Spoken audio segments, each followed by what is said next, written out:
buy 100 shares at $15, that's $1,500, right?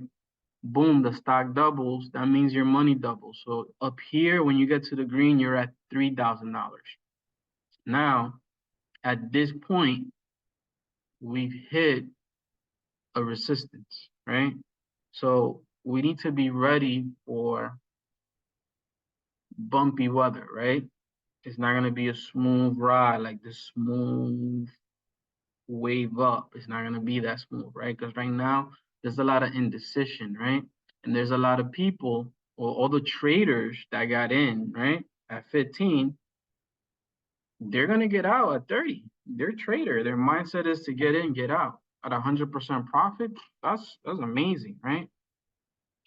So you need to think about that. And here, you have to make a decision. And this is where I'm struggling. So I'm glad I'm breaking this down.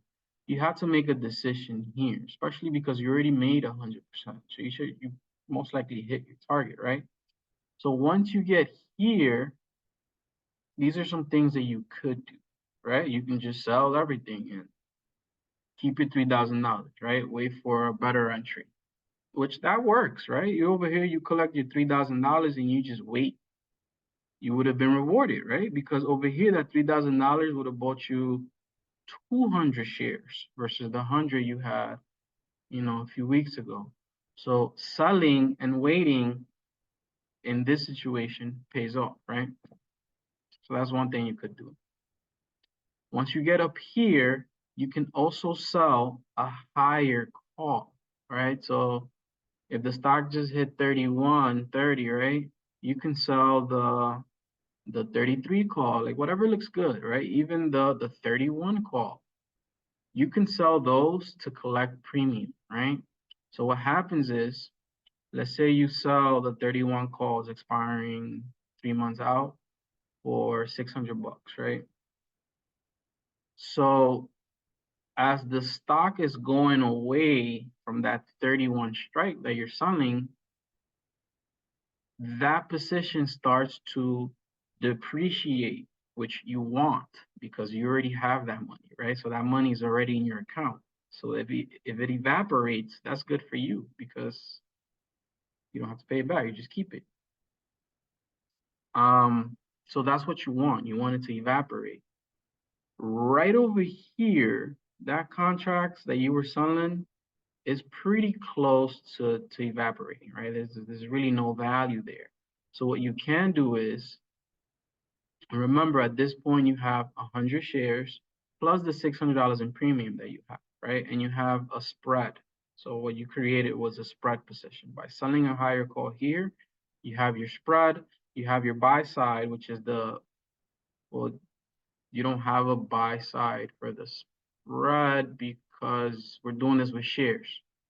But if this was calls, then you will have your call side and then you will have your sell side here, right?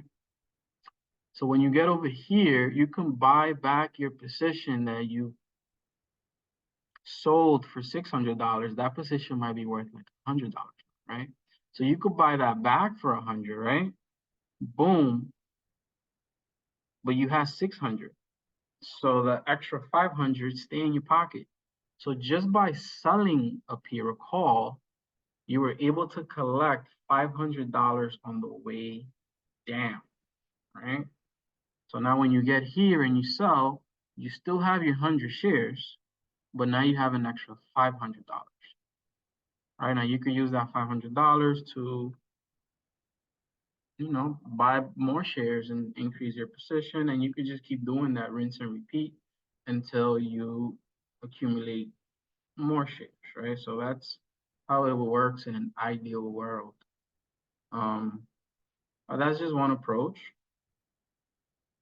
and it just depends with the company and how you're feeling, what you should do. But the important thing is to do something to protect the gains you already made. Not sure if that makes sense, but that's something you could do. Um, and you could do other stuff like if you're here and you're at 3,000, you can sell half your shares, and you'll have 50 shares here, but then you'll have $1,500 And then what you can do is that $1,500, when the stock goes back down, should be able to buy you your original position of 100. So then you'll have 150, right? So if you're here, 100, boom, you sell half of it, right? You buy it back here, your position is gonna go up by 50%. That's also another strategy you could do. And then just thinking about all these strategies, we're knowing that right now it looks like we're on a channel, right? So you got 1 bounce, 2 bounce, 3 bounce. It looks like we're on a channel. So if you're channeling, this will be the best approach to make money. Because if if you're a buyer of calls, right, then you don't want this pinball action. This works against you, right? And this emotionally is like a huge roller coaster. Just you don't want to get caught in it. Word of advice. But this up and down action is not good for having calls. It's really good for selling calls, right? Because as time decays, your selling gains value, right? So, just some things to keep in mind. I wish I would have played this how I'm telling you now. That's not what I did, and that's why I don't have that much money in this position. But